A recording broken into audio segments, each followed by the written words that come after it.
வணக்கம் மாணவர்களே, இப்போ நம்ம இந்த வீடியோவில் வந்து 12க்கான மேக்ஸ் கொஸ்டின் தான் வந்து பார்த்துக்கிட்டு இருக்கோம். குவார்ட்டர்லி எக்ஸாமுக்கான கொஸ்டின் இது வந்து இப்போ 2025 எக்ஸாமுக்கான ஒரு மாடல் கொஸ்டின்ஸ். இதே கொஸ்டின்ஸ் கூட உங்களுக்கு வந்து அப்படியே கேட்கலாம்.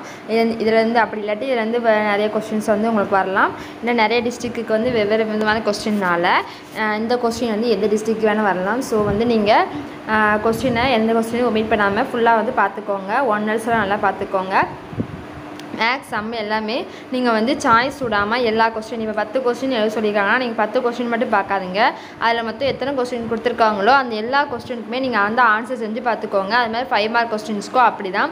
அந்த மாதிரி நீங்கள் பார்த்தீங்கன்னா வந்து கண்டிப்பாக உங்களோட குவார்ட்டர்லி எக்ஸாமில் ஸ்லோ லேர்னர்ஸ் எல்லாருமே பாஸ் ஆக முடியும். எதில் நீங்கள் வந்து ஃபெயில் ஆகக்கூடாது, யாருமே ஃபெயில் ஆகக்கூடாது, எல்லாருமே பாஸ் ஆகிடணும்.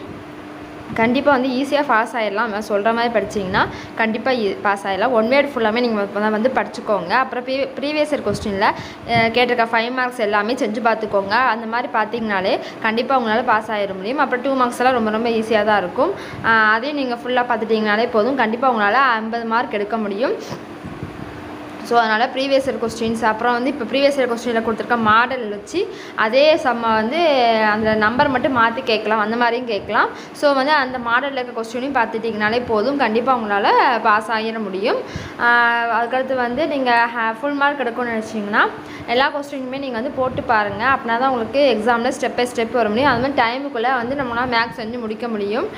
இதில் பார்த்திங்கன்னா 3 மார்க் கொஸ்டின்ஸ் கொடுத்துருக்காங்க. அடுத்து ரிப்பீட்டடாக எப்போயுமே இந்த சால்வ் பண்ணுறது, அதுக்கடுத்து வந்து நம்ம வந்து ஹெச்எஃப்எஃப் இந்த சைடு இருக்கிற சைடு ப்ரூவ் பண்ணுவோம் பார்த்தீங்களா, அந்த அதெல்லாம் ரொம்ப ரொம்ப முக்கியமான கொஸ்டின்ஸ். அடுத்து வந்து ஏ வெக்டார் கொடுத்துட்டு பி வெக்டார் கொடுத்துட்டு சி வெக்டார் கொடுத்துட்டு C1 = C2 அந்த மாதிரி கண்டிப்பாக சொல்லணும்ல, அதெல்லாம் ரொம்ப ரொம்ப எப்பவுமே கேட்குறது தான். அப்புறம் prove the vector method cos, அது வந்து அடிக்கடி கேட்டுகிட்டே இருக்காங்க. காஸ் A - B அந்த ஃபார்முலா வச்சு வரும் பார்த்தீங்களா, அது வந்து போய் கேட்டிருக்காங்க.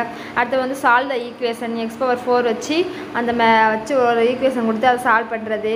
அடுத்து வந்து கேஸியன் எலிமினேஷன் மெத்தட் படி அந்த நம்ம வந்து ஈக்குவேஷனை வந்து சால்வ் பண்ணுறது. இதெல்லாம் எப்பவுமே ரிப்பீட்டடாக வந்து கேட்டுகிட்டு இருக்கிற கொஸ்டின் தான். அது Z = X + Iy அண்ட் ஆருக்கு வந்து பார்த்திங்கன்னா இது வந்து அடிக்கடி கேட்டுகிட்டே இருக்காங்க.